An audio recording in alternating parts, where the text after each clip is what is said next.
evening. I'm Tony Duvall. I'm the Chief of Police here in the city of Takoma Park. This is our first ward meeting of 2024. We had second annual. We had our first meeting here, our ward meeting here last January. With me today, I have Deputy Chief Shabu Philippos. To my left, I also have our investigative commander, Cindy Williams. I have our captain of operations, Cody Evans. Our captain of admin and investigations, Richard Sipperly, is a short timer. He's retiring in about a month. In about a month after 37 years of service to the city of Takoma Park. So, we also have to my right our crime analyst, Misha Rose, going to give a presentation on crime here in Ward 6 and the city in general. We also have Cathy Plevy, who is my assistant. She's also the public information officer. She puts a lot of the information that you all see with crime stats and so on and so forth. And in the back of the room, I have Ron Hardy, who's the emergency preparedness manager, and our lovely City TV is also here assisting us. So before we get started with the statistical data, and we wanted to show you kind of what the crime trends were here in Ward 6 specifically, kind of some of the things we're doing to address those crime trends. I wanted to give an opportunity to Ward 6 Council Member Jason Small to make a few comments. And if I can remind everyone when we're speaking, if we can speak on the mic so people that are attending virtually can hear. So can we bring up a mic for Councilmember Small? And while he's bringing it up, I wanted to recognize Ward 3 Councilmember Randy Gibson is also in the audience here. Wherever City TV can get you, I think they can get you from there.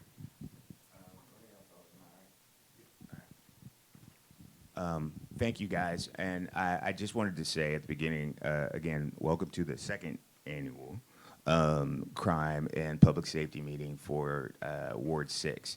We were the first of the wards to routinize this. I think Randy was next after us, and so I'm glad to see him today. And then I did want to say a couple of things about, since this is the second of these. I began the first one by saying that we weren't under siege in the ward. And I did want to say that that is still the case. We don't necessarily live in a lawless place, and because I have sleep issues, I know that we have routine police presence in the area, in the residential areas, probably a surprising amount given the circumstances previously. But that, by no stretch of the imagination, prevents us from having a significant feeling of an uptick in crime, a significant feeling of people on edge, and a lot of those things trickle down to us more immediately than they would to other places in the city, just because of our proximity to different jurisdictions and, candidly, different socioeconomic factors. That is one of the things about living in 6 and maybe 5 that distinguishes us. The other side of that is that it comes with a wonderful amount of diversity.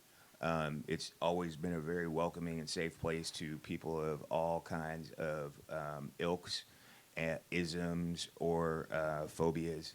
And it's hasn't changed in that regard. I remember when we did this last year, Chief saying something about just routine random security ideas and things that people could think about or do to keep their property safe.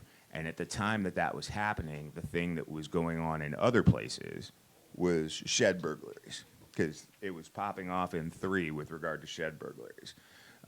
Now suddenly, we are in a situation where we are having people shed burglaries and those kinds of property crimes and crimes of availability and opportunity. We weren't having those before. We were having other kinds of issues. So I did want to say that one of the things I keep saying in the council meetings is that we have probably the most astute political population in America that lives in Takoma Park. And I don't think Ward 6 is any exception. I think, candidly, a lot of times, it's just people that live here are busy. And so you walk around and talk to people, and you always find people who are really engaged in high levels of important things, and they just don't have time to come. And so there's a lot of reasons why I ride out the way that I do. including coming into the party in a b-boy stance. But that's really not the issue, because the critical thing here is I did want to say that I have never had an issue where I did not find the chief of police responsive. I have never had an issue where, since we went through the national tumult on these issues, where I've had an untoward reaction with any member of the force. I think that the presence in my life for our police department has gotten positive, and that's frustrating if you're trying to be an angry black nationalist dude, because you can't be mad at the cops. It messes up half the rap songs you listen to. But nonetheless, I am significantly happy to be a part of a city that has taken on the issues associated with trying to be a good police organization rather than being a good police force. And as we move forward through this presentation and some of the other ones, I'm not going to preface the comments any further, because I think it's important for it to come from them. But I hope that after we get done with the formal parts, we have an opportunity for you guys to meet the senior staff and know who is important in the city with regard to our needs in particular. That way, at least at a minimum, I won't seem like such an ogre to the chief when I come in hot about responsiveness and things for city things generally. I think the last thing I would say is that I kind of preferred if we didn't necessarily touch on the traffic safety issues, particularly along New Hampshire Avenue. We all know what those are. We all know that that is really dangerous, and I've made a lot of overtures, at least, to State Highway about trying to address some of these things, crosswalk issues, and just making some of the place building aspects on that particular road a real thing. And so as we move forward, I'd just like to say Chief has been very supportive in that. He's been very candid about what he can and can't do. While this is probably not going to be the most pleasant of community meeting data sharing opportunities because of the socioeconomic factors that we're dealing with in America today, it will at least be presented very well in an organized manner by people who really do care. So thanks. Councilmember Small, I appreciate that. One of the things we strive to do is be extremely transparent. We do that in our daily alerts that Cathy puts out, and that's why we're here today with the comprehensive statistical data that we're going to provide to you this evening. After that, we do want to open up to Q&A. Obviously, that we want the majority of the evening to be that, so we can hear from you. So with that, I'm going to turn it over to Misha Rowe. She's going to give a presentation. She's going to touch a little bit on some citywide stats, but more specifically delve into Ward 6 crime that occurred in the calendar year of 2023. Hello, my name is Misha Rowe. I'm the crime analyst for Takoma Park. And with that, we'll just jump straight into the statistics. In this presentation, we're going to go over the Takoma Park statistics for Part 1 crimes in 2023. Before I move any further, I do want to define what Part 1 crimes are. Part 1 crimes are defined as homicide, rape, robbery, assault, burglary, larcenies, thefts from autos, and motor vehicle thefts. It excludes petty crimes such as vandalisms, drug offenses, etc. I do go over some of those statistics later on, but for a majority of these statistics, we're focusing on those Part 1 crimes. Then we'll move over into a crime overview, concentrating on Ward 6. We will go over some of the top 5 repeated locations in Ward 6 in 2023. We'll go over an overview of some of the burglaries, robberies, theft from auto, and motor vehicle theft trends that we've seen in Ward 6 this past year. And then we'll focus in on Walgreens, the 1329 University Boulevard, which I'm sure most of you who live here know is a very popular spot for criminal offenses to happen. And then we'll also touch on the Langley, Hampshire Shopping Center as a whole, and then touch briefly on some of the assaults that we've seen in Ward 6. And then lastly, we will go over some of the police response and the effectiveness of some of the details that have been initiated by the department to respond to some of these crimes.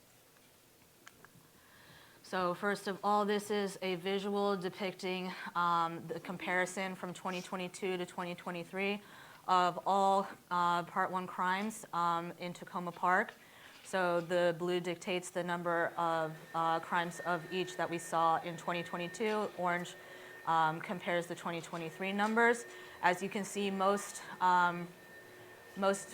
criminal offenses saw an increase in 2023 compared to 2022, and we'll get into that as we move forward. So there was a 49.72 increase in total Part 1 crimes from 2022 to 2023 throughout the whole city of Takoma Park. There were 716 total Part 1 crimes in 2022 compared to 1,072 total Part 1 crimes in 2023. Part 1 crimes that saw a decrease in 2023 compared to 2022 were homicide and rape. Homicide saw a 100% decrease, rape saw a 33% decrease. Part 1 crimes that saw an increase in 2023 compared to 2022 were robbery, saw a 150% increase. I also do want to preface that some of these percentages may look very alarming and kind of scary and kind of big percentages. That is completely due to the fact that we are working with much smaller numbers compared to other jurisdictions and other counties that work with much larger numbers. So as you can see for robbery, there was a 150% increase for 24 incidents in 2022 compared to 60 in 2023. In other jurisdictions, you're looking at numbers more in the hundreds and thousands that usually lead to a less significant percentage change, if that makes sense. In assault, in 2023, there was an increase in assault, a 60% increase. In 2023, we saw a 5% increase in burglaries, a 68.84% increase in larcenies, a 20% increase in thefts from autos, and a 57% increase in auto thefts. So overall, we've seen an increase from 22 to 2023, and that has been a correlating trend with all our surrounding jurisdictions, including Washington, D.C., including Prince George's County, including Montgomery County, and jurisdictions beyond that. There's been an increase in crime kind of across the board in 2023. Moving along into some of the wards specifically, Ward 6 is in the majority with 51.58% of crime that was seen in Takoma Park in 2023, which constitutes 553 incidents that occurred in 2023 in Ward 6. There was a decrease in Ward 3 in 2023 compared to 2022, and there were increases in all the rest of the wards in 2023 compared to 2022. That's Ward 1, 2, 4, 5, and 6. Next, this is another visual just depicting how many criminal offenses per ward account for the total amount of crimes that occur in Takoma Park. So I'll give you a minute to look at that. We're going to share all this information afterwards, so this will be available online. So if you can't necessarily see it or can't comprehend, we're going too fast, all of this will be shared with the presentation. And so moving into a ward comparison from 2022 to 2023, in Ward 1 saw an 11.8% increase from 2022 to 2023. Ward 2 saw a 53.7% increase. Ward 3 saw an 18.9% decrease. Ward 4 saw a 39% increase. Ward 5 saw an 89% increase, and Ward 6 saw a 73% increase in 2023 compared to 2022. And again, for the entire city overall, there is a 49.72% increase. Moving into some of the Part 1 crimes that occurred in Ward 6 in 2023. Again, in Ward 6 specifically, we saw 0% change in homicide rates from 2022 to 2023, 0 and 0. In rape, we saw a 66.6% decrease. In robbery, we saw a 57.1% increase. In assault, we saw a 17.85% increase. In burglary, an 85% increase. In larceny, an 88.9% increase. In thefts from auto, 153.85% increase. And in auto thefts, we saw a 4.7 6% decrease.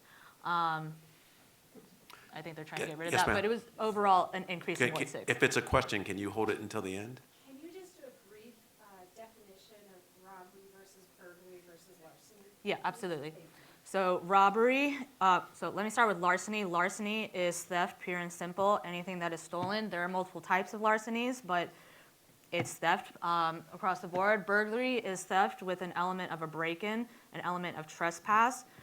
Is when something, when someone trespasses somebody's property, breaks into a property, there's an element of break-in and trespassing with a larceny, and that constitutes a burglary. Robbery is theft with, or attempted theft with an element of assault. Yeah, you're welcome.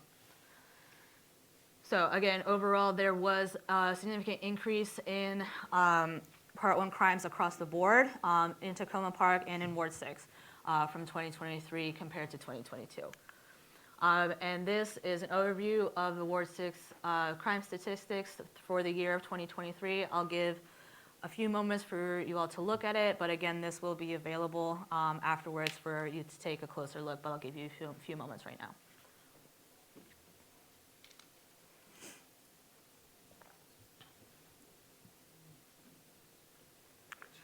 All right, and then this is a comparison. This compares the amount of crimes that occurred in Ward 6 in 2023 compared to the entire city and how much that took up for the entire city of Takoma Park. So there were 0 homicides in Takoma Park this year, so 0%. Ward 6 constituted 50% of the rapes that occurred in 2023 in Takoma Park. Ward 6 accounted for 36.67% of the robberies that occurred in Takoma Park, excuse me. Ward 6 accounted for 37.5% of the assaults that occurred in Takoma Park, and Ward 6 accounted for 38.94% of the burglaries that occurred, 69% of the larcenies that occurred, 33% of the thefts from autos that occurred, and 24% of the motor vehicle thefts that occurred in Takoma Park in 2023. And again, in total, that's 51.58% of crimes that Ward 6 accounted for the entire city of Takoma Park in 2023. So moving along, we're focusing some of the top 5 repeated or hotspot locations in Ward 6 where crime was very rampant in 2023, specifically in Ward 6. So as I'm sure none of you are surprised, Walgreens was definitely at the top there with 293 criminal offense reports. Next was the Quality Inn hotel complex on New Hampshire Avenue with 29 reports. The 7-Eleven on Merrimack Drive had 25 reports. The Hampshire Towers apartment complex had 24 reports, and the 7-Eleven on University Boulevard had 22 reports. And to go a little bit further into that, this dictates some of the crimes that were seen at each of those 5 locations.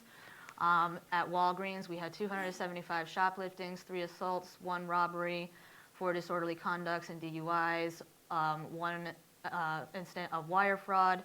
Then the rest were drug offenses, arrests, and trespassings. At the Quality Inn hotel complex, there were 4 assaults, 1 burglary, 1 rape, 1 robbery, 10 thefts from autos, 4 vandalisms, and the rest were drug offenses, sex offenses that did not constitute rape, stolen property offenses, and arrests. At the 7-Eleven on Merrimack Drive, we had 21 shopliftings, 1 robbery, 1 assault, 1 trespassing, and 1 vandalism. At the Hampshire Tower apartments, we had 1 incident of counterfeit and forgery, 1 larceny, 2 motor vehicle thefts, 10 thefts from autos, 3 assaults, 1 attempted robbery, 3 vandalisms, and then vehicle break-ins and threats. At the 7-Eleven on University Boulevard, we had 1 incident of counterfeit and forgery, 12 shopliftings, 1 larceny, 3 robberies, 3 vandalisms, and the rest were drug offenses and arrests. Then to go into some of the burglary trends that we saw in Ward 6 in 2023, Monday saw the highest occurrence of burglary incidents in Ward 6 in 2023. In March 2023 specifically, the majority of burglaries were from the storage facility at Holton Lane, and that constituted a large chunk of the burglaries, that we saw in Ward 6 as well as Takoma Park as a whole. The exact time of some burglary incidents were not able to be determined as they occurred overnight and sometimes over a period of many hours, so that kind of skewed our ability to analyze the exact time frame at which some of these burglary incidents occurred, as well as other incidents like thefts from autos and motor vehicle thefts. We're not always able to determine exactly what time they occurred. Moving on from burglaries, the most common occurrences of burglary incidents in Ward 6 in 2023 were Tuesdays between 2 a.m. and 3 a.m. and Sundays at 6 p.m. The exact time of many burglary incidents, again, is undetermined. And this is a map visual indicating the locations of where the burglaries in Ward 6 occurred in 2023. Moving on to robberies, Monday saw the highest occurrence of robbery incidents in 2023 in Ward 6. And the most common occurrences of robbery incidents in 2023 in Ward 6 have been Tuesdays at 3 a.m. And this is a map visual showing the locations of where the robbery incidents in Ward 6 occurred in 2023. Moving on to thefts from autos, Saturdays have seen the highest occurrence of theft from auto incidents in Ward 6 in 2023. And the most common occurrence of theft from auto incidents in Ward 6 in 2023 have been Tuesdays at 2 a.m. and Tuesdays at 10 a.m. And again, similar to the burglary incidents, it is often difficult to determine exactly what time the theft from auto incidents occur because people will leave their car, they will happen overnight.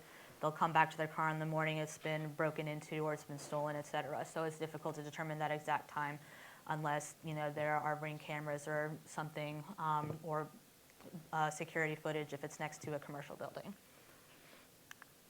And this is a map visual showing the theft from auto locations that were seen in Ward 6 in 2023.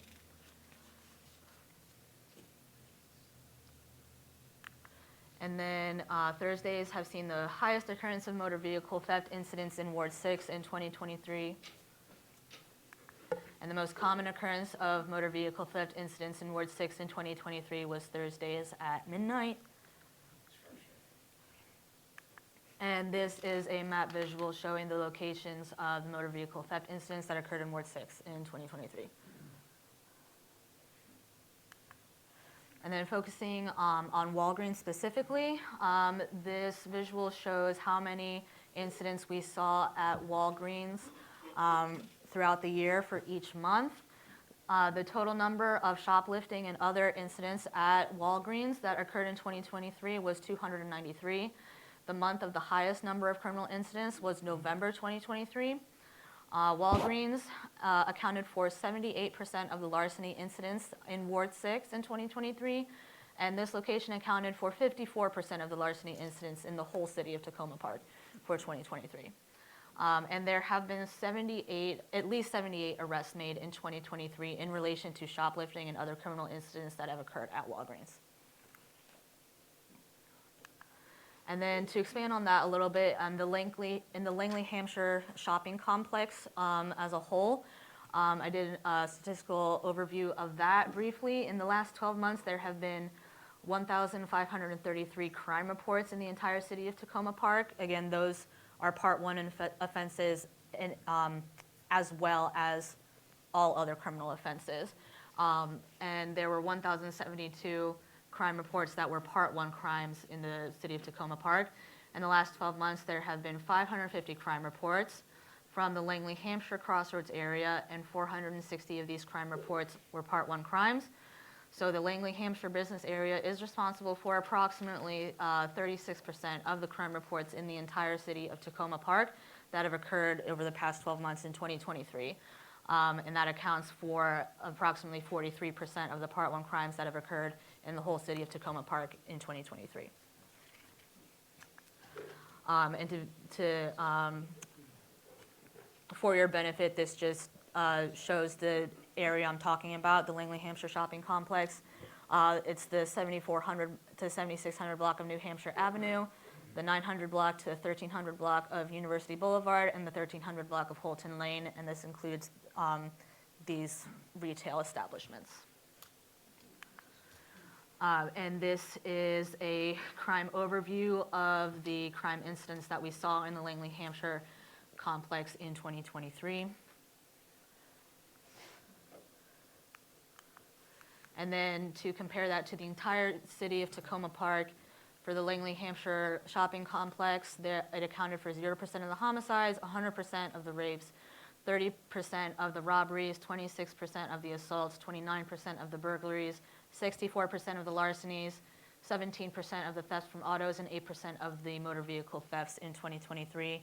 And again, that amounts to approximately 43% of the crimes that occurred, Part 1 crimes that occurred in 2023 in all of Takoma Park. So to touch on some of the assault numbers, there were a total of 88 assault incidents in 2023 in the whole city of Takoma Park. 33 out of the 88 assault incidents occurred in Ward 6, and approximately 52 out of the 88 assault incidents in 2023 in the whole city of Takoma Park were domestically related, which accounts for about 59% of those incidents. Approximately 17 out of the 33 assault incidents that occurred in Ward 6 were domestically related, so about a little over half of those incidents were domestically related that we saw in Ward 6. And then to touch on some of the arrests in relation to property crimes that we saw in Takoma Park this past year, there were at least 300 arrests made in Takoma Park in 2023. There were 922 Part 1 property crimes that occurred in Takoma Park in 2023. And there were at least 150 arrests made in relation specifically to property crimes that occurred in Takoma Park in 2023. And to clarify, property crimes includes burglary, larcenies, thefts from autos, and motor vehicle thefts, as well as vehicle break-ins and vandalisms. Violent crimes are homicide, rape, assault, and robberies, and those are not included in property crimes. Out of all property crimes in Takoma Park in 2023, at least 16% were cleared by arrests. In Ward 6, in Ward 6 specifically, there were 497 Part 1 property crimes that occurred in Takoma Park in 2023. There were at least 96 arrests made in relation to property crimes that occurred in Ward 6 in 2023. So out of all property crimes in Ward 6 in 2023, at least 19% were cleared by arrests. Oh, that's a little high up, okay. So to give another visual and some more numbers about a crime overview in Ward 6. That's a little high up, okay. So it's fine. But to go over some of the burglary incidents, the most burglaries occurred in the month of March, and again, that's mostly accounted for by the Holton Lane burglaries, the storage facility. And Ward 6 accounted for 38.94% of the burglaries in Takoma Park for 2023. There were a total of 66 theft from auto incidents in Ward 6 in 2023. Most of those theft from auto incidents occurred in August, again accounting for 32.67% of all theft from auto incidents in Takoma Park. In motor vehicle theft incidents, there were 20 in Ward 6. Most of these incidents occurred in December, and Ward 6 accounted for 24% of all motor vehicle thefts in 2023.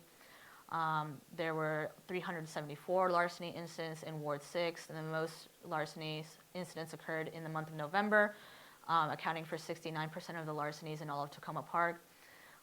There were a total of 22 robbery incidents in Ward 6 in 2023, and the most robbery incidents occurred in the months of November and December equally. Ward 6 accounted for 36.67% of robberies in Takoma Park. And total assault incidents in Ward 6 was 33, and the highest number of assault incidents occurred in the month of October, Ward 6 accounting for 37.5% of assaults in all of Takoma Park. And using the comparison timeframes of October 15th to November 15th, that 30-day time period, versus November 16th to December 15th, another 30-day time period. These time periods were used to compare the effectiveness of a detail that was implemented by the police department to address the increase in a lot of property crimes and robberies that we were seeing around this time frame. So this detail was implemented in November 2023. In comparing those 30-day time frames, there was an 11% decrease in all crime incidents from before versus after the detail. a 12% decrease in shoplifting incidents from before versus after the detail, an 11% decrease in theft from auto incidents from before versus after the detail, an 11% decrease in motor vehicle theft incidents, and a 14% increase in robberies from before versus after the detail. And this visual just just displays those numbers for your benefit. And I believe that is the end. Misha, I greatly appreciate that. I know that was a lot of information, and I want to make sure that you all get this so you can review it in detail, and if you have any questions, you can follow up outside the scope of this meeting. We have traditionally been insulated from crime here in Takoma Park. We've had record low crime numbers over the last many, many years up until last year. So as you can see, the percentages are very high. The number of occurrences are not as high as other jurisdictions. However, every one of these crimes has a victim. And we're doing everything we can to make sure that we are keeping our city safe while still respecting the dignity and rights of all of our residents. So I think that, these should be alarming to us. They should. These numbers should. But it's not unique to the city of Takoma Park. You don't have to look too far from any news item on a daily basis of carjackings, robberies, burglaries, violent offenses that are occurring in our jurisdiction, in our region. And we need to take, as I've said multiple times, a holistic view of what's the root cause of crime. That's the long-term solution. We're doing some of the short-term solution things, which is increased patrols and these details that we've spoken about. But until we put some resources to what is causing people to commit crime, whether it be lack of education, whether it be lack of jobs, whether it be lack of multiple things, we're not going to solve this problem. We are just going to be the agent that addresses it. And I say that to say that's the long-term solution, but we need to keep that in mind as we're looking for a solution. So with that, I wanted to open up to questions. If we want to start in the room, and then we'll rotate into questions that people may have online.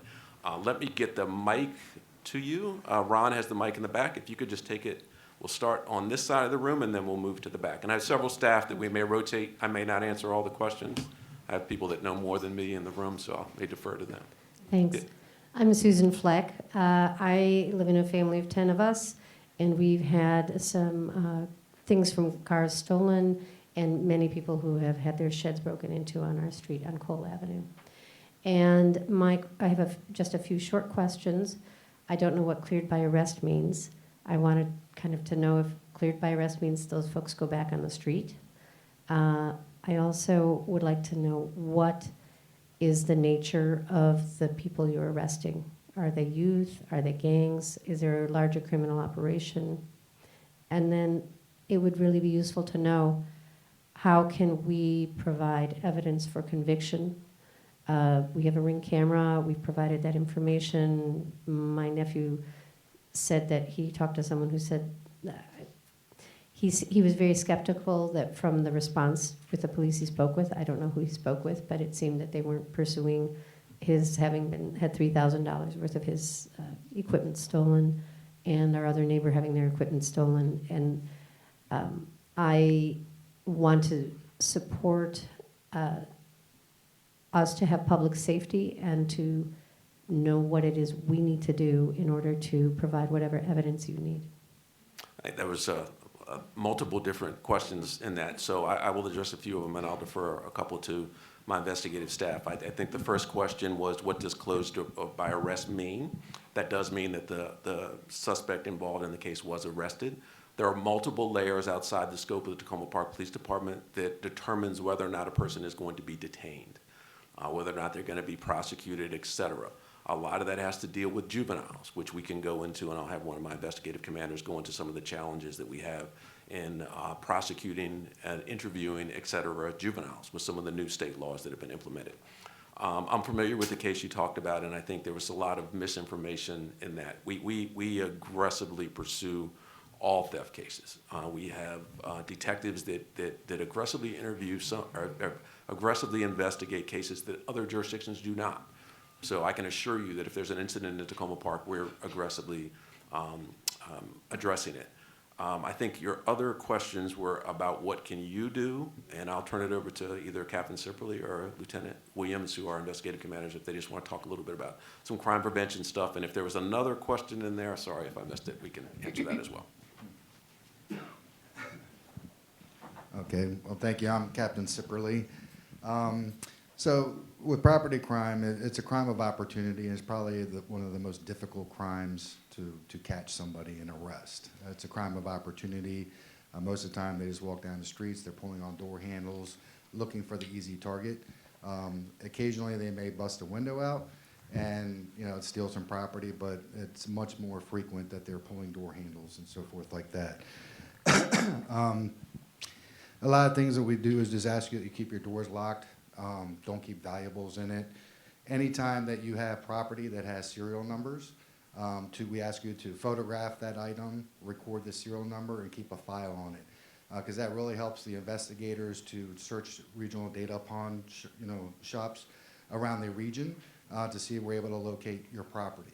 I can't tell you, probably 90% of the incidents that we take, the victim does not have any serial numbers or any other information to help the investigators track down the property. So that's some steps that you guys can take to assist the investigators in case something does happen. The investigators have a regional data upon system that they can check. A lot of times, if you don't have a serial number, you can always take a picture of it, and then you can even come to the police station. They have an engraver, and you can engrave your driver's license number in it, and that can count as a serial number as well. And anything with a serial number, we can enter into NCIC as a stolen item. So if any police department comes across the item and runs the serial number, it will come up as stolen. So it's an excellent method for us to track down stolen property. Okay. For vehicles, we always ask you to try to position your car if possible. If you have a door camera near a driveway or something, try to position it so that way if people are walking down the street or they're coming up your driveway, the investigators love when neighbors have doorbell cameras. It's a great investigative lead. It helps us try to identify the suspects and arrest them. We take still photos of those images and we send them out to all the local jurisdictions around the area to see if we can try to identify these people. So that's an excellent system that we look at to try to catch some of these people. We ask you to possibly participate in the Etch and Catch program. It's an AS Automotive on Carroll Avenue. They'll etch in your tag number on any catalytic converter that you have. So that way the police stop a vehicle and we open up the trunk and there's like all these catalytic converters. We can track down who the victim is and hopefully make the arrest and bring this person to court. So that's another system that we have to help identify victims. Let's see if we did that.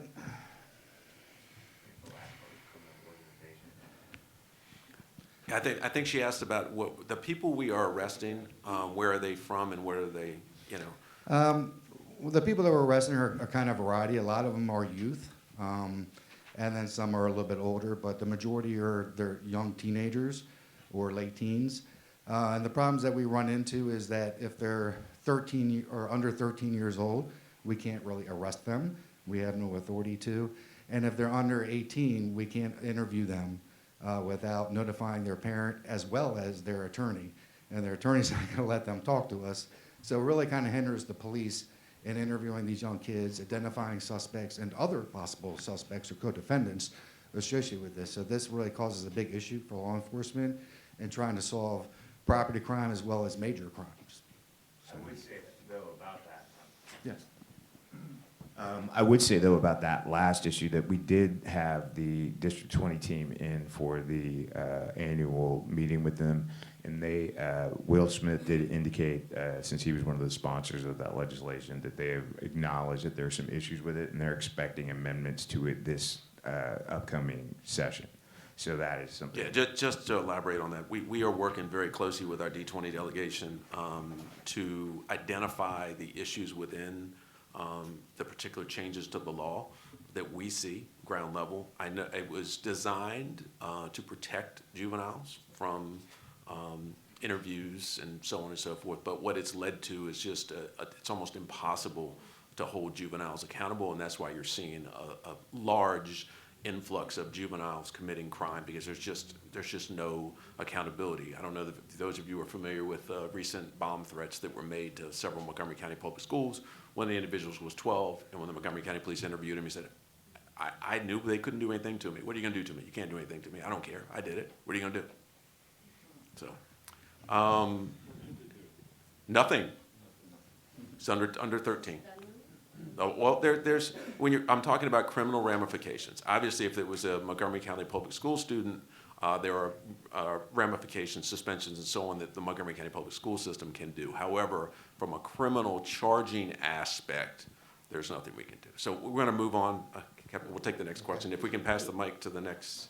This is a related question. Can you hold on 1 second, just so we can get the mic to you, and then so the people at home can hear what we're Thanks. saying. This is a related question, but are the people that you're arresting, are they residents of Takoma Park, or are they coming from elsewhere and committing the crimes in Takoma Park? When we did a comprehensive assessment of those prone informators on our website of all of our arrests between, I think it was 2015 and 20, broken down by race, demographics, area that the person came from, over 70% of the people that we arrest are not from the city of Takoma Park. So that just gives you an idea. The majority are not. We are in a very transient area. The majority of our crime, if you look at some of our crime maps, are along New Hampshire Avenue, are in Ward 6 has our largest commercial area, and that accounts for a large majority of the crime that you see, the statistical data that you see here.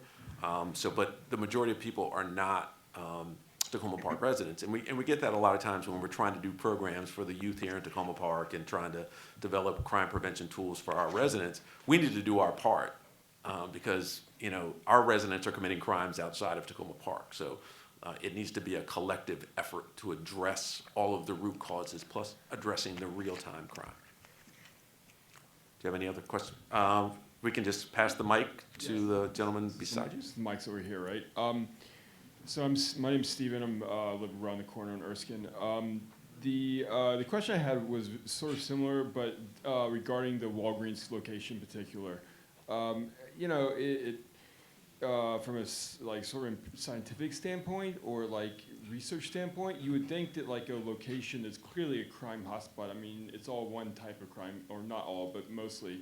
There's mitigation measures. They can like attack or a specific spot geographically that is like a attractor of a bunch of different kinds of crime.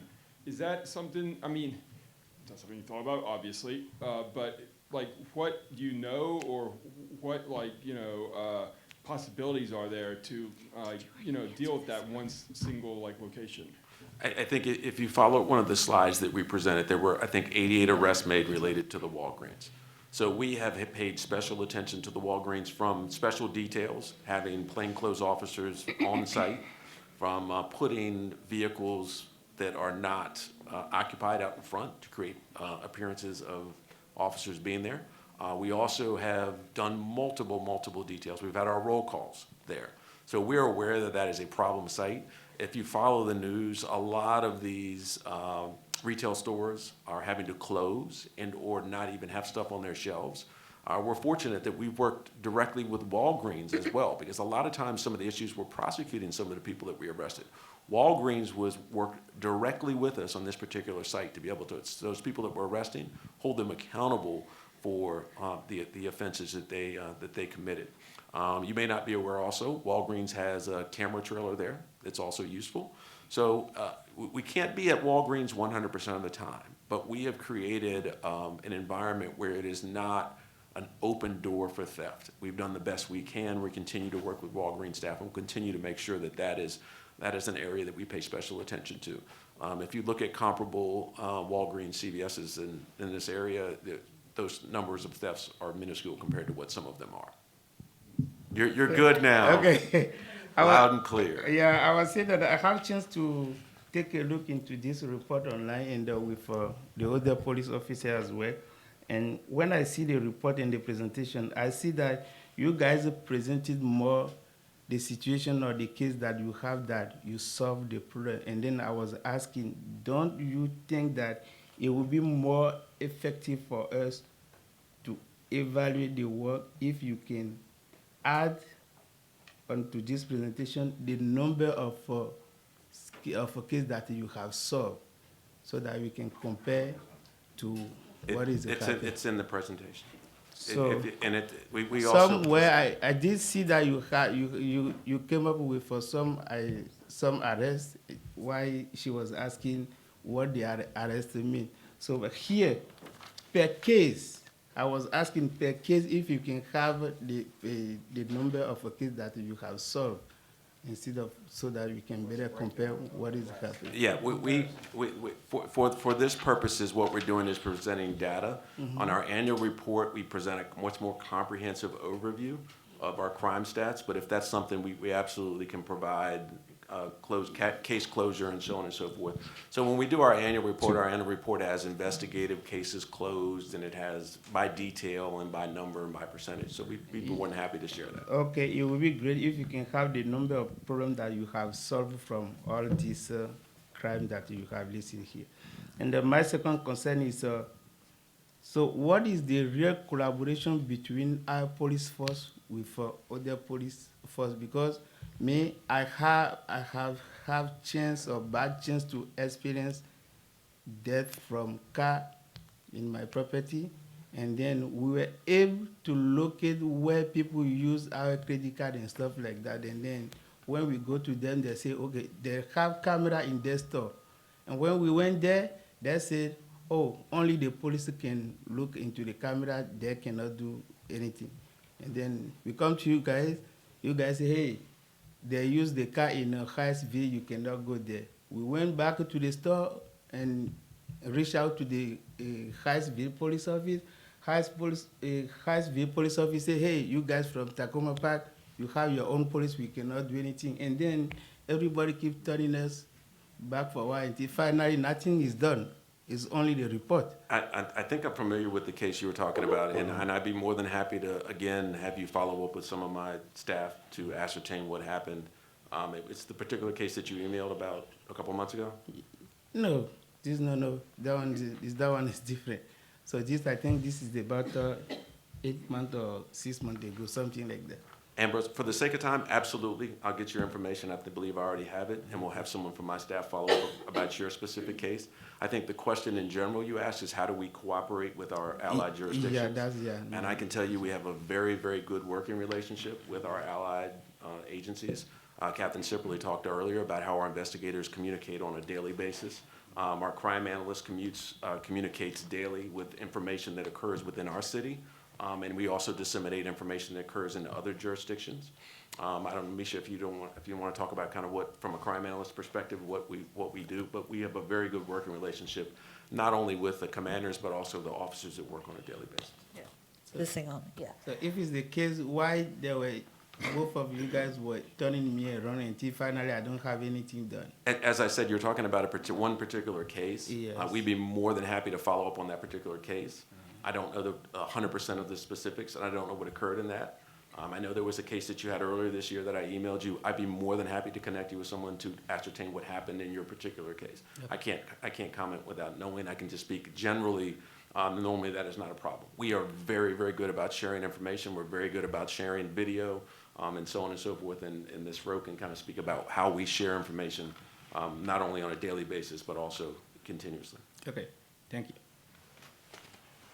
Yeah, just briefly, Okay. just kind of. Yeah, so what entails the communication that I have with surrounding jurisdictions on a daily basis.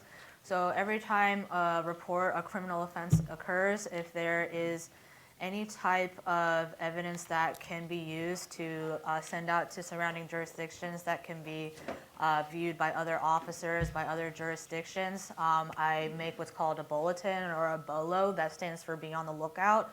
I create that. It's just a document. It dictates the image. It displays the images of either the suspect vehicle, anything involved, anything that can be anything identifiable that can be used and disseminated to other jurisdictions and other departments.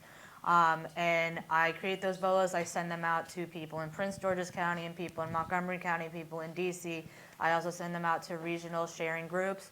that include pretty much every jurisdiction in the state of Maryland, also jurisdictions in Pennsylvania and Northern Virginia.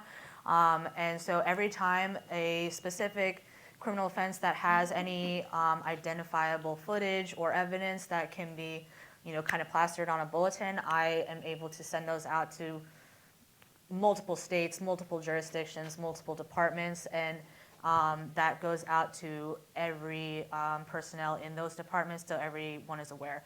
And in addition to that, other jurisdictions will send those bulletins from their own jurisdictions to me, and I disseminate that to our department in Takoma Park and to all the personnel in Takoma Park. And so there is a very regular, very constant, and very consistent communication with other jurisdictions from that kind of standpoint.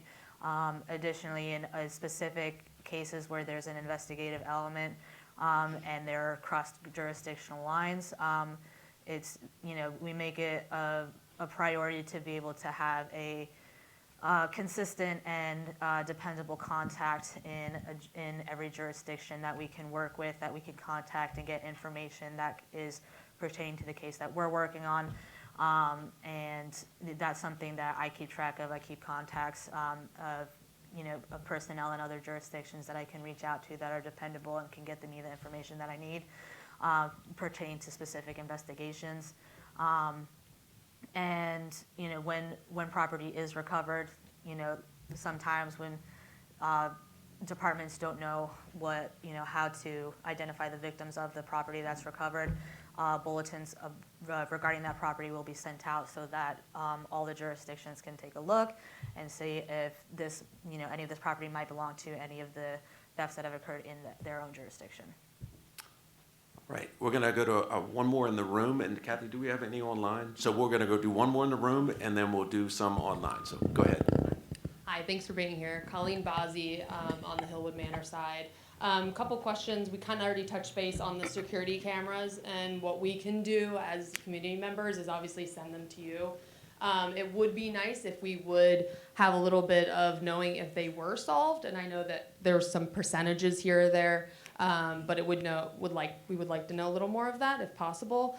And then if possible, I don't know if this is even something, would there be like a license plate reader or something else that we can have, in our neighborhood? I know specifically individually we could not, but we're just trying to figure out as community members what we could do, what we could brainstorm, something along those lines. We also, appreciate the responses. I know I do from, I think Lieutenant Williams responded to me very quickly after I asked her a question about certain times in break-ins and said that potential beat officers would come or night officers would patrol. I'm hoping that still is happening, so I appreciate that. And then just as a quick note, we really do appreciate you coming here and talking to us about this. So. Thank you. Yeah. I'll touch on a couple of the crime prevention tools. So we have a camera trailer that we purchased a couple years ago that has been very, very good in preventing crime and also solving crime. Right now we only have one. It's deployed in the Ward 3 area where we've had some recent shots fired incidents. We're working in collaboration with the Tacoma Langley Crossroads Development Association. They're going to be donating a camera trailer to us free of charge, that we're going to be able to utilize in the Crossroads area, and we're going to be able to move it throughout the area. Now, that would be the business district, and that wouldn't affect your particular area, but it is a crime-fighting tool. We have found that camera trailer is an extremely effective preventive tool. It's an extremely preventive investigative tool. But you talked about license plate readers. We do have license plate readers affixed on some of our vehicles. We've looked at having some of them in certain locations in the city. There are certain people that have pushed back on that as they don't necessarily understand what a license plate reader does. But that's technology we're also evaluating in certain areas like Hillwood Manor, where there are certain ways in and certain ways out. Those have proven very effective, very effective. So those are tools that we're looking at. I don't know if everyone's familiar with our community cam program. We can touch a little bit on that if people are not. I don't know if Lieutenant Williams, someone wants to touch on Well, that. Chief, or- before you redirect here, and particularly to go online, I did want to say something about the policy implications of this part, because this is where the bee in my bonnet exists. One of the issues that Chief is not necessarily able to talk to is what the state's attorney's offices are doing in any of the particular jurisdictions. And when you have a situation where you have a lot of bureaucratic or institutional things as attorneys, which I can speak to because I am one, it makes for those situations to be inherently long anyway. And then when you add some of the other sorts of skepticisms and whatever between public defense and prosecuting attorneys, there are factors there that I wanted to make sure that we discussed as separate from the contributions of our police department. I've talked with the mayor about this. I've talked to the District 20 team about whether or not we can have a more formalized cooperation structure at a sort of an institutional level of policymakers that would be the kind of thing that would inform or help the chief and our police department do their job. But some of the things that I think that we would want to happen at that level aren't their job. And it's been frustrating to me because it's not like we don't know who the other actors are that we could contact or try to have more routinized contact with. But once you start having lines on things that indicate jurisdictions, people start to get funny. But the people that live in those jurisdictions know that those lines aren't real. And so our lives are not necessarily corresponding with the bureaucratic realities. But it is something that we have been agitating about. And I'd hope that we are successful in continuing to talk about it. It affects, candidly, it affects several of the wards, not just us, because there are 2 other wards that are associated along New Hampshire Avenue. So then we have, the farther south you go, then you have Prince George's County Police on one side, our police on another, and then the DC Police right around the corner. But then if you go a little farther north, that becomes Montgomery County Police. And so there's some complications, and the people around here know. And so we have to figure out a situation where we can prevent people taking advantage of the bureaucratic realities of becoming a savvy criminal. Appreciate that. Kathy, can we go to some of the online ones? And Kathy's gonna read out the online questions so the people in the audience can hear them, and then we'll answer them. Could you address the recent spike in shed break-ins in the New Hampshire Gardens neighborhood? I've spoken a lot. Somebody else want to touch on it? Okay, recently we had a rash of shed burglaries, and we have made an arrest pertaining to one of the shed burglaries, and we're probably going to be able to exceptionally clear out at least 6 other shed burglaries within that area that are linked to this neighborhood. When you exceptionally clear a case out, it means that we've identified a suspect, but we're not able to establish enough evidence in order to charge that person, in order to prosecute them. So we have recently identified and arrested a person responsible for the recent shed burglaries in the area, and we're still continuing working, seeing if we can track down some evidence to try to charge him with some additional shed burglaries in the area. So that's kind of the update for the recent shed burglaries. And back in the beginning of the year, and if you remember in December and January, we had a rash of shed burglaries where we made a couple of arrests, and we were able to exceptionally clear out multiple shed burglaries in the Ward 6 area as well, as part of that in the beginning of the year. All right, thank you. Can we go to the next question online, Kathy? Is it useful for neighbors to post crime watchers, community watch signs? Not necessarily. And this is a subject that comes up a lot, whether or not we should have community watch or community neighborhood watch organizations. There are a lot of people in our city that are against those. There have been some pretty crazy cases, I don't think they would happen here, where people have become vigilante-ish in their actions and have profiled people that are just going about their normal business. But so I would not say, I would say no. Not if you're expecting that to prove to be a deterrent, and it hasn't necessarily proven to be so. And that's posting that you have a crime watch when you don't necessarily have one. Are parents being held responsible in any way for juvenile crime? No. Simple answer, no. It is, as I talked about earlier, the holistic approach, parents need to raise their kids. They need to raise their kids.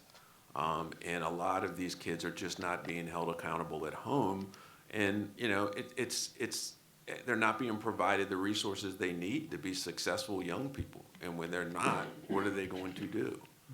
If they don't have a job, if they don't have an opportunity, they don't have an education, they're not eating well, what are they going to do? You know, I talked a lot about, those of you who are from the Washington, D.C. area, the former Mayor Marion Barry, no matter what you think of him, one of the most important things he did was the Summer Youth Jobs Program. One of our city TV members was a benefiter of that. Those type of programs make differences. So we need to start taking that approach. But to answer your question, are parents being held accountable? No. Plain and simple, no. Another one? Yeah, sure. Are people notified if there's a lead on an investigation or if there are any updates, or is the information only shared when a case is closed? I have the two investigative commanders in here. I don't know if, Lieutenant Williams, you want to take one since the captain is?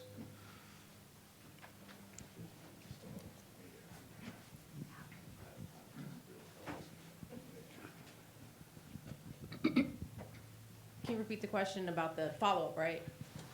If people are notified of, if you get a lead on an investigation or any updates, or it's just when the case is closed that we say we did or didn't do Okay, something? so, to be clear, not every case comes into our criminal investigations division.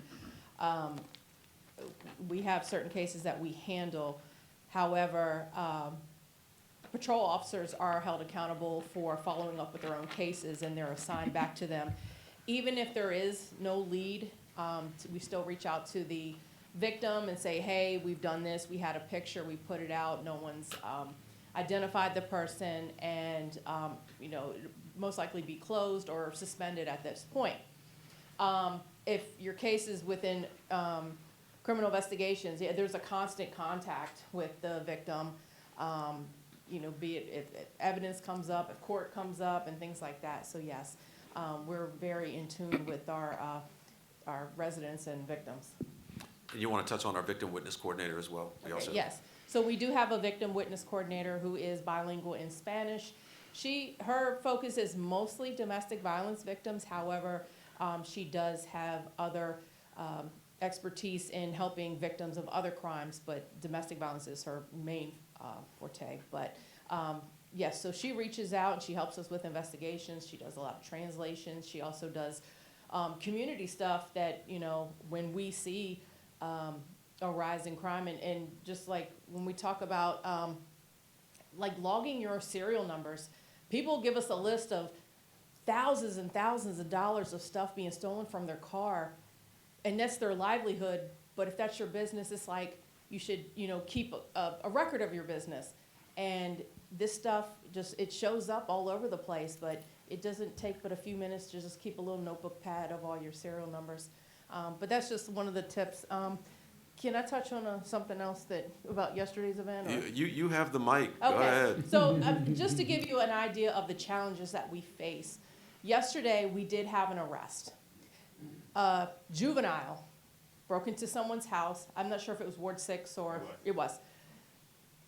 Fell asleep on the victim's couch because he was high on fentanyl. Had fentanyl in his possession. He left when the victim came home, but the officers chased him down and caught him.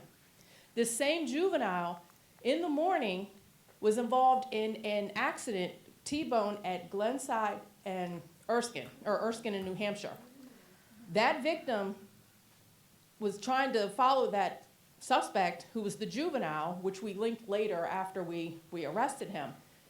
And he had broken into a shed or someone else's house because he left behind a bunch of property. But that's our challenge. He even was in possession of fentanyl, 17 years old. However, the saving grace on that was he had a warrant in another jurisdiction, so we were able to get him held, but not on our charges. But these are the challenges that we have. And I will say it again, and I said it last year, fentanyl and opioids are the biggest common denominator in the thefts from Walgreens. All of our officers are trained and we carry Narcan for situations like that. So again, going back to police can't solve that issue, we can only deal with it. So that's just one of the things that is the biggest common denominator that we're seeing. And going back to the rise in crime in Ward 6, they're the only ward with 24-hour stores. IHOP, hotel, 7-Elevens, Walgreens, and Walgreens will not close. It is the highest grossing Walgreens in the area. They will not close. So they're gonna remain open. Thank you. And also, that part is you guys too. I'm sorry, I don't mean to nerd out here, but that's also the response of our police department, because there are a lot of fentanyl incidents at the Walgreens. I happened to be there one time when one happened. And when the person kind of staggered out and went across the street, our police came in relatively soon after that. But in the interim, I had gone into the back to talk to the manager about the situation. And he was effusive about the fact that our police department is not like other police departments that they've worked with. They use our police department at their district and regional trainings with regard to loss prevention as an example of a cooperative relationship. And to have the national or regional staff committed to keeping a pharmacy actually in Takoma Park, since it really is technically the only one, is a really big deal, and that goes directly to that. So I just did want to say that. Appreciate that. Do you want to go to a couple more online, and then we'll circle back into the room? This one is actually directed to Mr. Small. Are you still pursuing a fentanyl awareness presentation in the city? Yes. Mike, the answer was yes, so you don't have to grab the mic. Yes, with 2 thumbs up. Well, 2 thumbs and multiple ups, but 2 thumbs up. Recognizing that the purple line is still years away, is there a plan to work with neighboring jurisdictions about crime and safety? I mean, the purple line has caused a lot of disruption to the city of Takoma Park, mostly related to traffic, and we all know that. That's a separate issue that Councilmember Small specifically asked that we kind of exclude tonight. We've had multiple meetings on that, and there's a proposal to address some of the issues in Ward 6. We are keenly aware of the potential impact that the purple line is going to have on our city. We are working with all of the entities that are involved, as well as our other jurisdictions. Understand the purple line spans Montgomery County Police, Takoma Park Police, Prince George's County Police, and other jurisdictions. It's the Maryland Transit Administration that's going to be doing the policing there. So we're aware. We're monitoring it. It is a very, I will say, ongoing and a very skeptical way as for how long it's going to take, but we're aware, and obviously our police department is going to address. What we're trying to do now is we're trying to get data. I'm just going to touch on the traffic a little bit. So we have comparisons once the purple line is built, so we can do comparisons about volume and speed and so on and so forth. But it is definitely on our radar to understand the impacts not only of the criminal aspect of it, but also the traffic aspect. Do we have any more online that we want to go to? At the Quality Inn, are there gang and/or sex trafficking concerns that are attracting the crime? What do y'all want to answer that? I wouldn't say necessarily, but I'll allow one of the investigators to. Well, the hotel on New Hampshire Avenue, the Quality Inn and stuff, we have had conducted some investigations into possible prostitution. About sex trafficking, it's a possibility, but we haven't been able to develop enough information at that point to determine if there's actually sex trafficking going on. But there is definitely prostitution issues there, and our SAT team has been doing a lot of investigative work over there. There's a drug issue going over there. Actually, while we were working one of the details addressing the theft from autos and auto theft, situations in Ward 6, our SAT unit has made a pretty substantial drug arrest as well that originated from the hotel.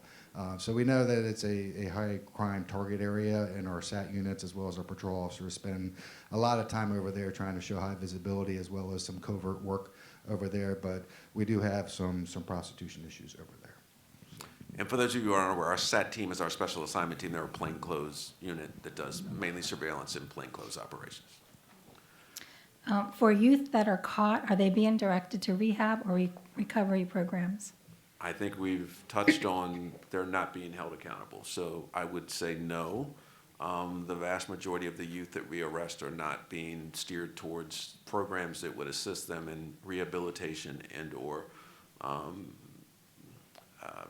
can I say this, going in the right direction. I really wish that as we encountered some of these juveniles, we were able to even have discussions with them. We're not even able to have general discussions with them where we can even ascertain whether or not they need something to eat, whether or not they need a place to sleep. We can't even have these basic conversations because we can't even talk to juveniles anymore. So it is a frustrating thing. As I stressed earlier, we're going to work very closely with our D20 delegation. They had the right intent, but they just, to be candidly, they didn't speak to the subject matter experts about how to get it right. And there's a right way to get it. We should not, be arresting 8-year-olds, but this law doesn't solve arresting 8-year-olds. So we'll turn back to the room. I know we had a question in the room, a couple questions. Why don't we go all the way to the back? Is that? Hold on 1 second. Let me. We'll get to it on the camera. I'll answer the question when we get to that. Hi, good evening. Thanks again for making the time. New Takoma Park resident, 3 months in. Shed got broken into Christmas night over into Tuesday morning. So welcome to the neighborhood. I guess 3 questions, maybe more so comments. The first is thank you, Captain, for noting that there has been some movement on those shed break-ins. Hoping mine is one of them. The other comment I wanted to make was in reference to Walgreens. You noted that you've got some additional resources there. I'm wondering if you're seeing mitigation, are things getting better with the resources that you have? And then the third question was in reference to what can we as community members be doing that we're not doing? What are some ideas, suggestions that we're seeing in other neighborhoods to make sure that our property is safe, how we can come together to support one another, to make sure break-ins and thefts and whatever else we need to do to kind of keep ourselves safe, our neighborhood safe, and to really support the efforts of the police department. Thank you. Particularly with the reduction. You're off mic. They're not going to. I'm aware. With the reduction in 3, there's got to be a juxtaposition there somehow. I'm not sure what. If 3 had a reduction in gen break-ins, and so how? If 3 had a reduction if Ward 3 had a reduction in some of the significant kinds of crimes, and we have had an increase, it would seem to me at least plausible that if we have the same sort of actors who are working an area, and they know that an area is not the best area to go to anymore, that they could just move. And so I'm curious about whether or not there's a nexus there as well. I think there's a crime of opportunity, and it's in the Ward 3 reductions were directly tied to the arrest. Yeah. I think that it's a crime of opportunity in Ward 6. What's the closest place I can walk to where I can break into a shed that I know something is valuable? It is merely that simple. It is merely that simple, and it's not the same people that are committing the crimes.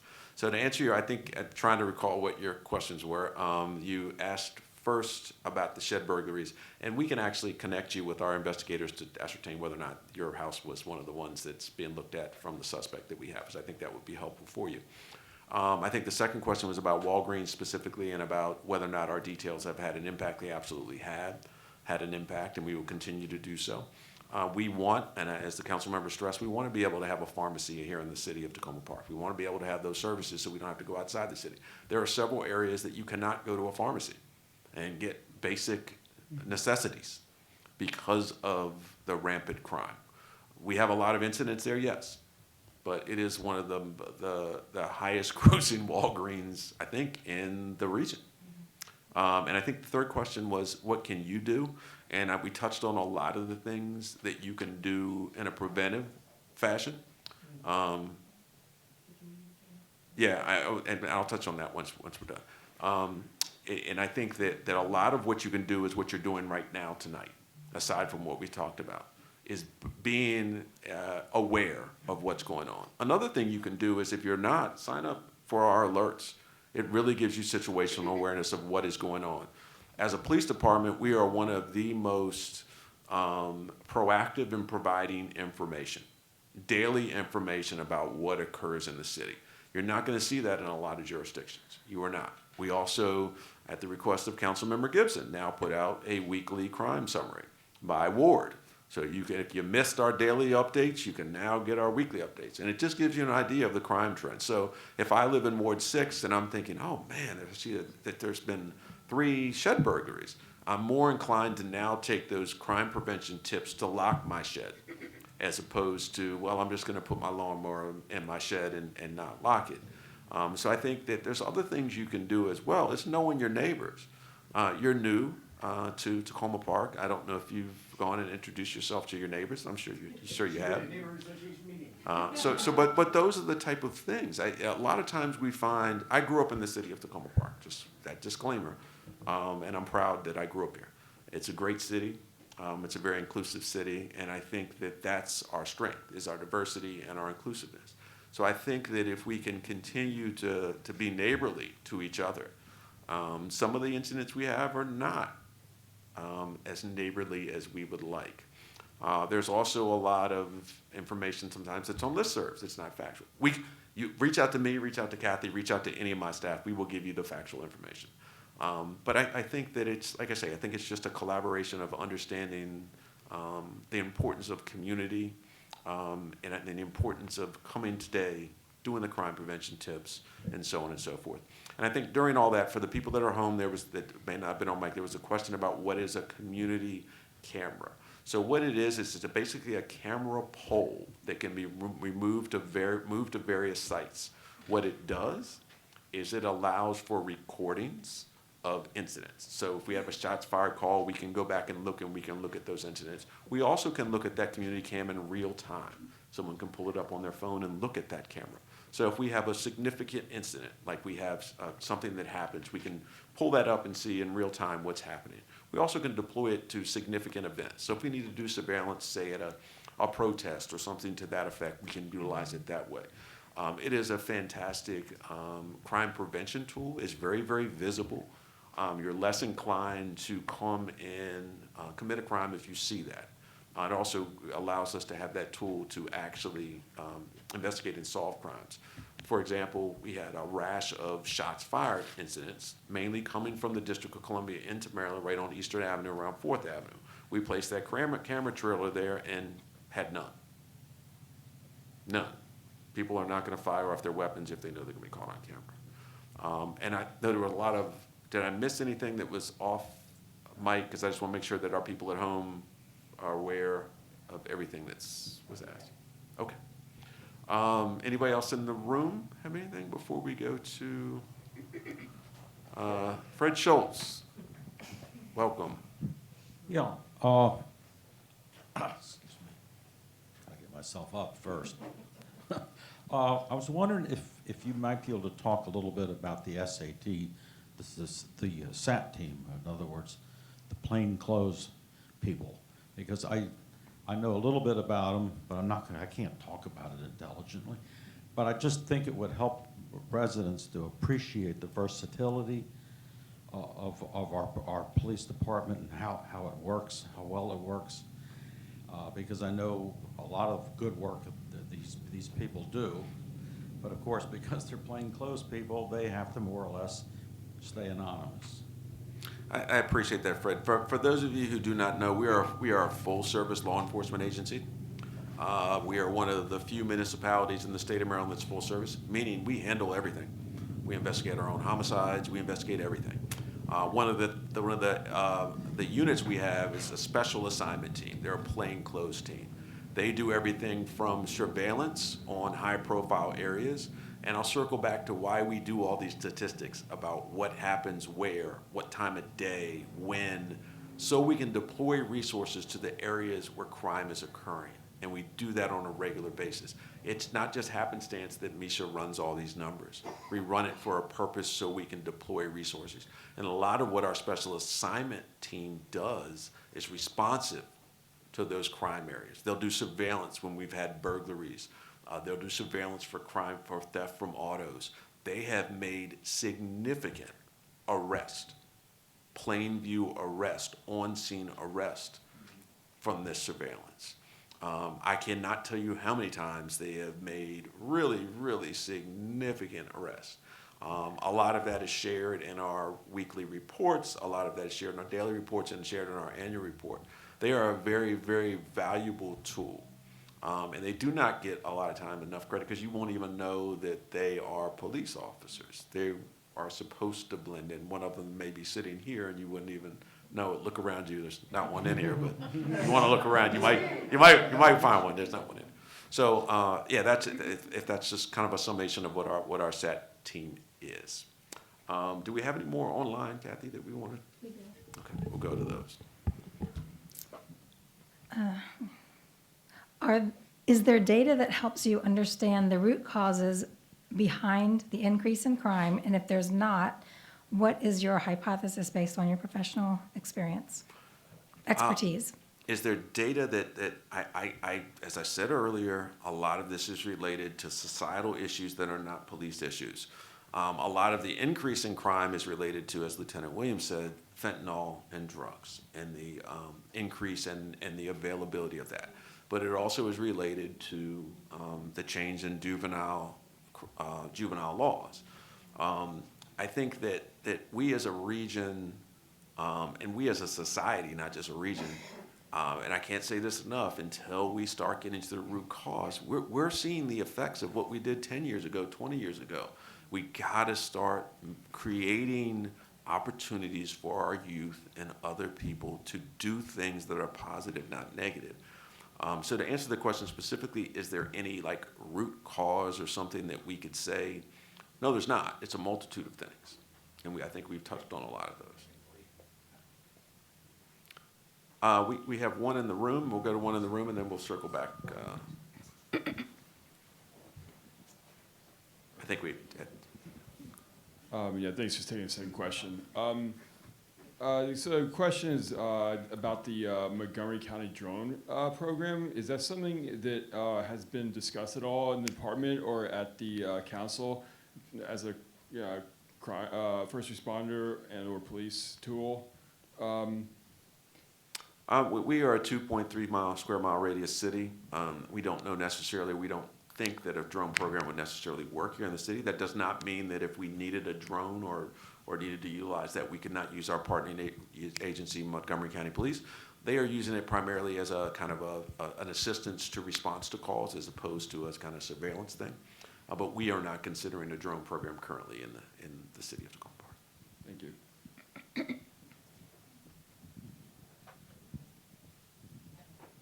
Do we? Oh, I'm sorry. I thought we had one in the back. I apologize. Go ahead, Kathy. What percentage of the arrests in Takoma Park are of people who have warrants in other jurisdictions and are not connected to crimes in Takoma Park? I don't know the specific statistical data, but we could definitely get that and put that out. I do put those in the weekly crime reports too. Is it? Okay. Yes. Go ahead.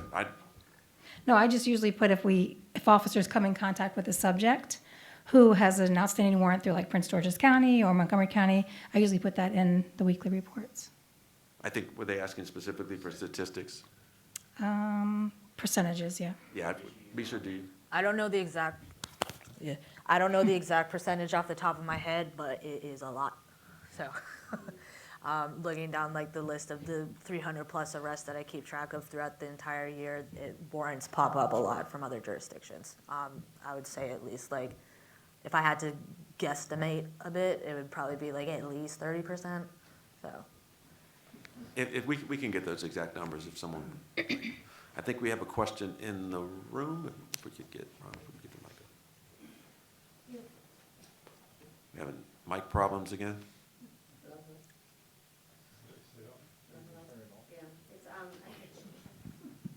You're welcome to come up here.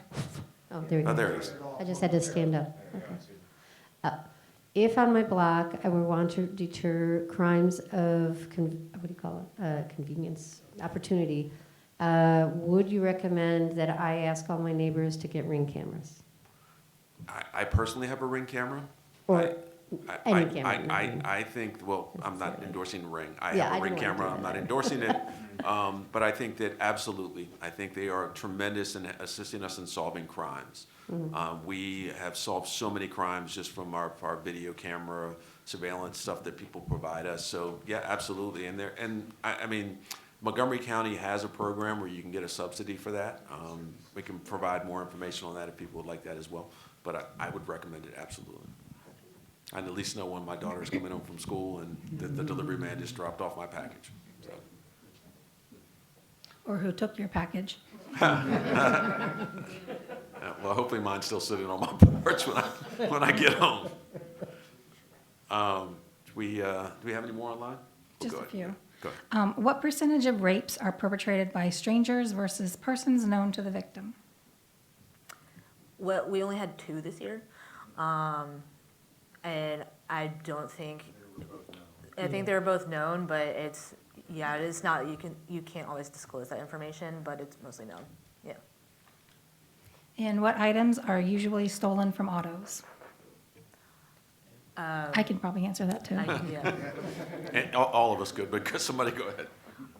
There's all sorts of things. There's definitely cash, wallets, spare change, credit cards, IDs, tools, lots and lots of tools, like construction equipment, video equipment, cameras, backpacks, laptops, iPads, anything that one would find in a car, one would keep in a car.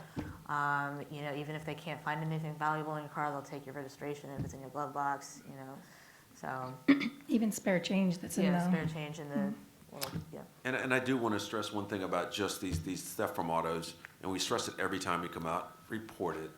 It allows us to have the statistical data to deploy the resources in appropriate areas. A lot of times people come out and they're just like, I left my door open, they took some change, they took my laptop. I mean, and they don't report it. It really helps us understand if there's a crime trend, the number of incidents, and so on and so forth. So we stress, please, please, please report it if you have a crime. Let me get a mic to you, and then we'll go to the back. So if the car break-ins are mostly crimes of opportunity and they're mostly just checking doors, and they're not breaking windows, do car alarms that go off when the handle is pulled, are those effective deterrents? You have to lock it for the. Can we get a mic to Lieutenant Williams just so she can answer? I don't want to answer all the questions, so I'm trying to pass it around. A majority of the cars that have no signs of break-in, like a window or a damage to the car or anything, is because the owner left it unlocked. Well, so I'm thinking that if the alarm goes off, they're not going to stay on that block, right? So So it's not necessarily my car that's deterring, but it's my neighbor who's left their car unlocked, right? If they pull my handle and the alarm goes off, they're taken off, and they're not going to check my neighbor's. Right. let me just, for those of you at home, the question was, because there's not a mic, if I lock my car and someone pulls the handle, will it deter a person from breaking into other cars? I think it depends on the sensitivity of your alarm and how the technology of the car. Yeah, I guess that's my Right. question, right? Yeah, it would be Those aren't always standard alarms, but if we upgraded to that, is that something that would, do we know if that's? Oh, I'm sure it would be a deterrent. I mean, going back to the doorbell cameras, I mean, when I go to my brother-in-law's house, he has one of the spotlight ones, and it announces, you're being recorded. I'm just here to visit. Yeah, so there's so much technology, and because there's so much competition, the prices really aren't like astronomical for this stuff, and everything hooks to your phone nowadays anyway. But that's just another thing that you can do. And going back to the community cam program, I know that came up. So you can register your equipment that records with us. So like if we get a crime in your neighborhood, we know that, hey, Miss Williams has this camera. Let me check with her. Hey, do you mind checking your camera between this time and this time, because we had this happen on your block. And some people actually, it gives you an option that you give us like a code and we can actually access it, but that's up to you. But there's different things that you can do, but yeah, it helps to know who has cameras, because then we can say, hey, do you mind if you could check between this time and this time and see if you see anything? All right. Sorry about that. I didn't mean to repeat it. We just have people at home that are trying to track, and sometimes it's easier to repeat the question so people understand. I'm going to go to one online, and then we'll come back to you. So, Cathy. Has the department employed or considered employing sting operations to combat larcenies from auto, for example, placing GPS traceable items in bait cars? I will, we use all of our resources to deter crime. I'll just leave it at that.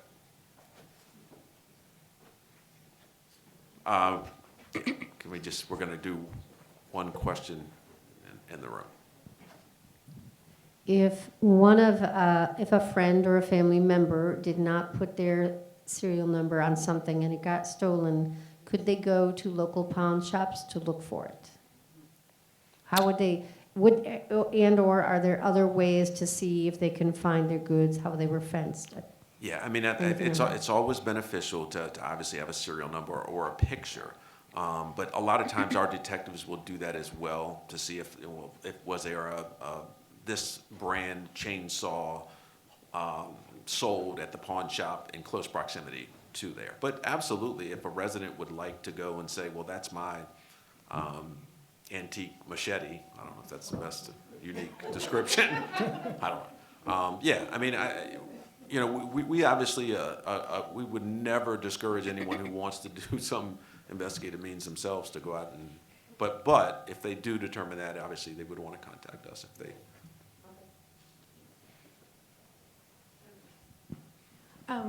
Understanding that with the new laws, you can't speak with youth who are arrested, are you able to speak with youth who are victims? Yes. Okay, good.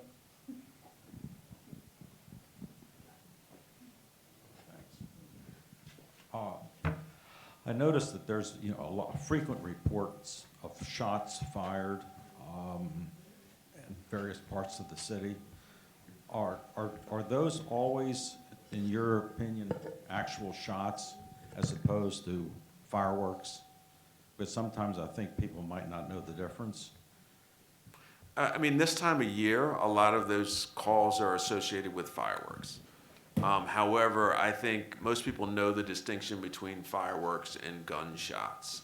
A lot of the ones we've had, so we've had incidents, there's a couple examples of sound of shots. There's a sound of shots, we respond out, we don't find any shell casings or any evidence of sound of shots.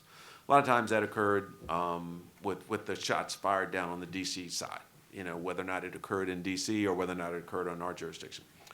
There's also sounds of shots where we go out and we actually find evidence of gunfire. The ones over on 4th Avenue, there was a bullet actually found in a residence.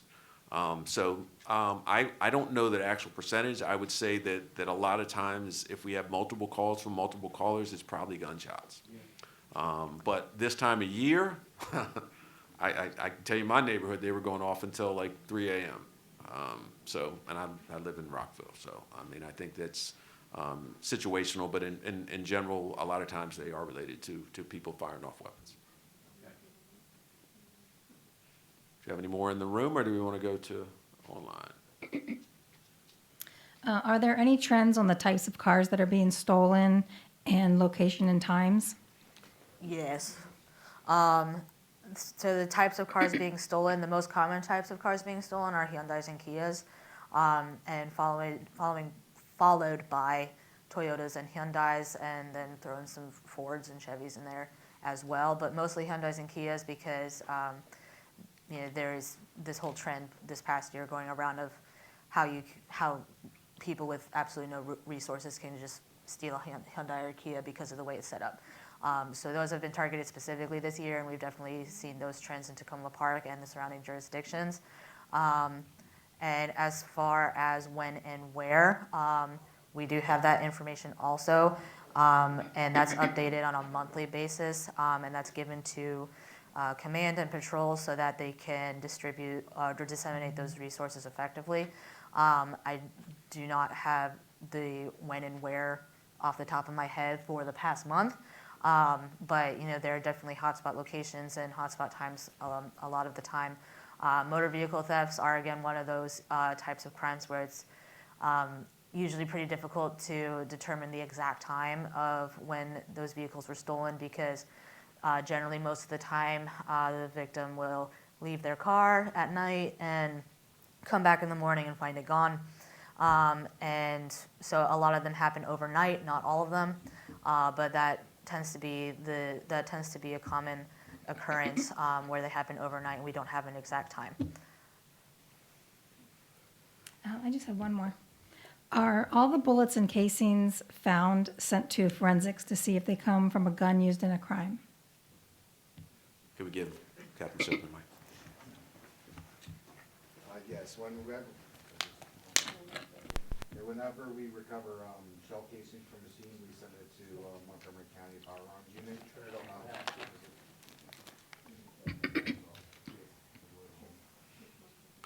We have never had this many issues with Oh. technology. I don't know what's going on with that. All right, so those that didn't hear, when we do respond for a shots fired call, we recover shell casings.